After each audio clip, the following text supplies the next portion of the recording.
Game plan in the corner. We heard you after 2 rounds tell him 2 more of those. And then, what was the game plan coming in?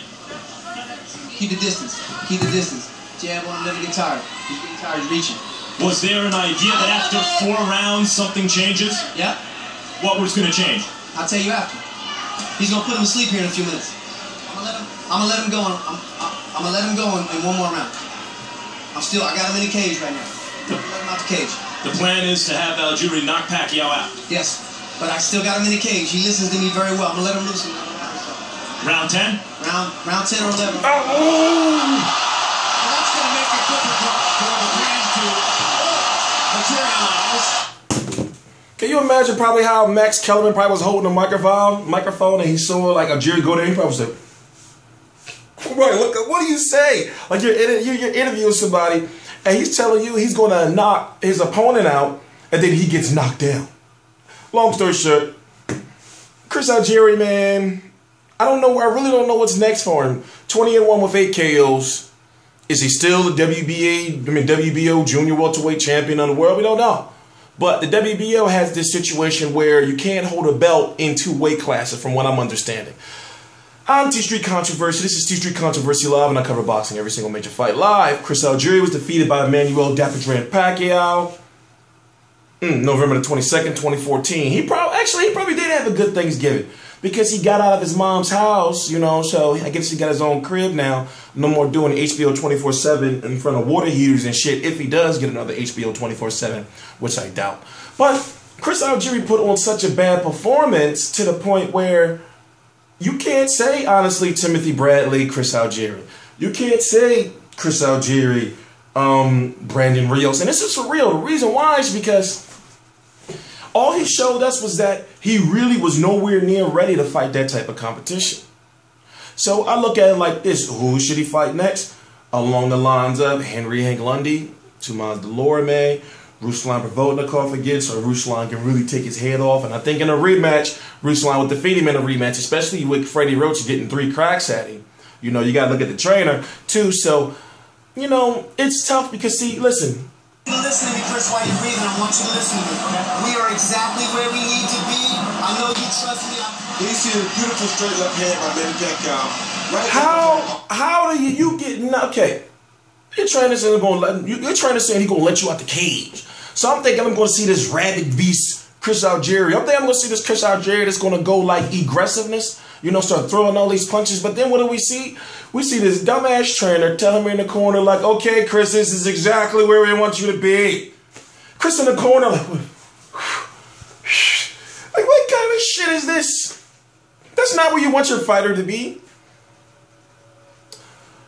Listen, I think Chris Algieri shouldn't be one of those fighters that take a year off. I think that since his name is still out there and he did a hell of a job selling this fight, I think that personally, my personal opinion, is that he should be back within 4 to 6 months. Now, who should he fight? He should fight somebody. Now, this is the promoter talking in me. He should fight somebody that maybe he can clearly beat. You know, maybe he should fight Emmanuel Taylor in a rematch. Remember, he fought Emmanuel Taylor before Ruslan. And then we saw the type of fight Emmanuel Taylor gave Adrian Broner. You know, and we can't talk about, you know, Chris Algieri, Adrian Broner, Chris Algieri, Lucas Matisse, Chris Algieri, John Molina, Chris Algieri, Danny Garcia, Chris Algieri, Lamont Peterson. We can't talk those. I'm sorry. You know, so let's not mention Al Heyman fighters. And I know, oh, wait, boom, Jesse Vargas. There you go. Fight Jesse Vargas. But guess what? We don't even know if this guy can make 140 pounds anymore. 144-pound catch weight. Mr. Maximum Super G'd up nutritionist eating all these avocados all day, avocados and jam. You know, like you see him like, you know, he can't even, like, it's a fraud. He can't even make weight. You know, so of course people say, well, what's the big deal? You know, he went and shit it out and pissed it out. It's about the professionalism of you're a fucking nutritionist, okay? You know, and not to mention you're a nutritionist who's the 140-pound champion in the world, you know. And I'm like, how don't people understand my logic when I say like, yo, you can't be missing no weight. Even if you do, you know, make it later on, you can't be missing no weight. You know, you're supposed to be a goddamn doctor, master nutritionist, keep eating all this shit on camera, keep Instagramming your food. Stuff like that pisses me off. Let me calm down. See, Chris Algieri is good for what he is. The work rate is somewhat low. He can be very efficient against a fighter that's slow with barely any footwork that's going to lumber toward him. But with fighters that has hands as fast as his or throw more punches than him, there's a good chance that Chris Algieri is going to lose. So therefore, once again, ask yourself, how good is really Chris Algieri? And that's why I'm doing this video, to really ask, like, what is next for a guy like this? You know, he's very undefined, and it's confusing, honestly, just to watch him, because you really don't know what you're going to get. I'm TstreeT Controversy. This is TstreeT Controversy Live. I cover every single major fight live. Please subscribe. Real Combat Media. Actually, I have lots of Pacquiao footage, you know, and Chris Algieri footage right down below. Real Combat Media. Click the link, and if you search on the website, you'll see the Chris Algieri. Oh, he goes down again.